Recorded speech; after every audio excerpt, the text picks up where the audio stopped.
ఇట్లాంటి పనులు అయితే మానుకోరి. ఈ జనరేషన్ పిల్లలు అయితే ఇట్లా చేస్తున్నారు. ఇది సో బీహార్లో అయితే ఒక పిల్ల బాయ్ ఫ్రెండ్ తో లేచిపోయింది. అయితే లేచిపోయిన తర్వాత వాళ్ళ ఇంట్లో ఏం చేశారంటే మళ్ళీ రిటర్న్ తీసుకొచ్చిన తర్వాత ఇంట్లోనే ఉన్నది ఆమె.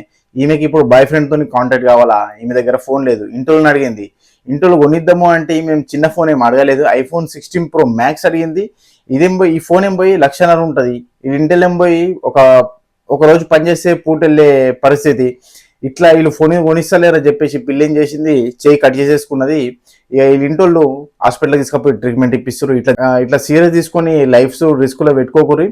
19 ఏళ్ళ అబ్బాయి మునుగోల జిల్లా చంద్రపట్ల అనే విలేజ్ లా ఒక అబ్బాయి నితిన్ అని చెప్పేసి వాళ్ళ ఇంటిలోకి డైలీ ఫోర్స్ చేస్తున్నాడు, నాకు బండి కావాలి, నాకు బండి కొనియారని చెప్పేసి వాళ్ళ ఇంట్లో పోయి మన స్తోమత అంత ఉన్నా అని చెప్పేసి చెప్తే ఆ పిల్లగాడు అర్థం చేసుకోలేడు. వీళ్ళు ఇట్లయితే బండి కొనిస్తలేడు అని మనస్తాపానికి గురై ఆ పిల్లగాడు సూసైడ్ చేసుకుంటే 9 రోజులు హాస్పిటల్లో ట్రీట్మెంట్ తీసుకుంటా లాస్ట్ 10th డేట్ రోజు చనిపోయిండు. ఇట్లా చిన్న చిన్న విషయాలకు మీరు సూసైడ్ చేసుకుని కరెక్ట్ కాదు. మీ లైఫ్ రిస్క్ లో పెట్టకూరి.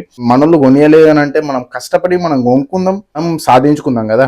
మిమ్మల్ని అని పెంచి ఇంత పెద్ద అయ్యేస్తారు. మనం పోయి ఇట్లా చిన్న చిన్న విషయాలకు మనము వస్తువులను లవ్ చేస్తున్నాము, మనుషులను లవ్ చేస్తే బాగుంటది, మనులను లవ్ చేసుకుందాము. ఇట్లాంటి పనులు అయితే మానుకోరి. ఈ జనరేషన్ పిల్లలు అయితే ఇట్లా చేస్తున్నారు. ఇది చాలా వరకు అయితే రాంగ్ అని చెప్తాను నేనైతే.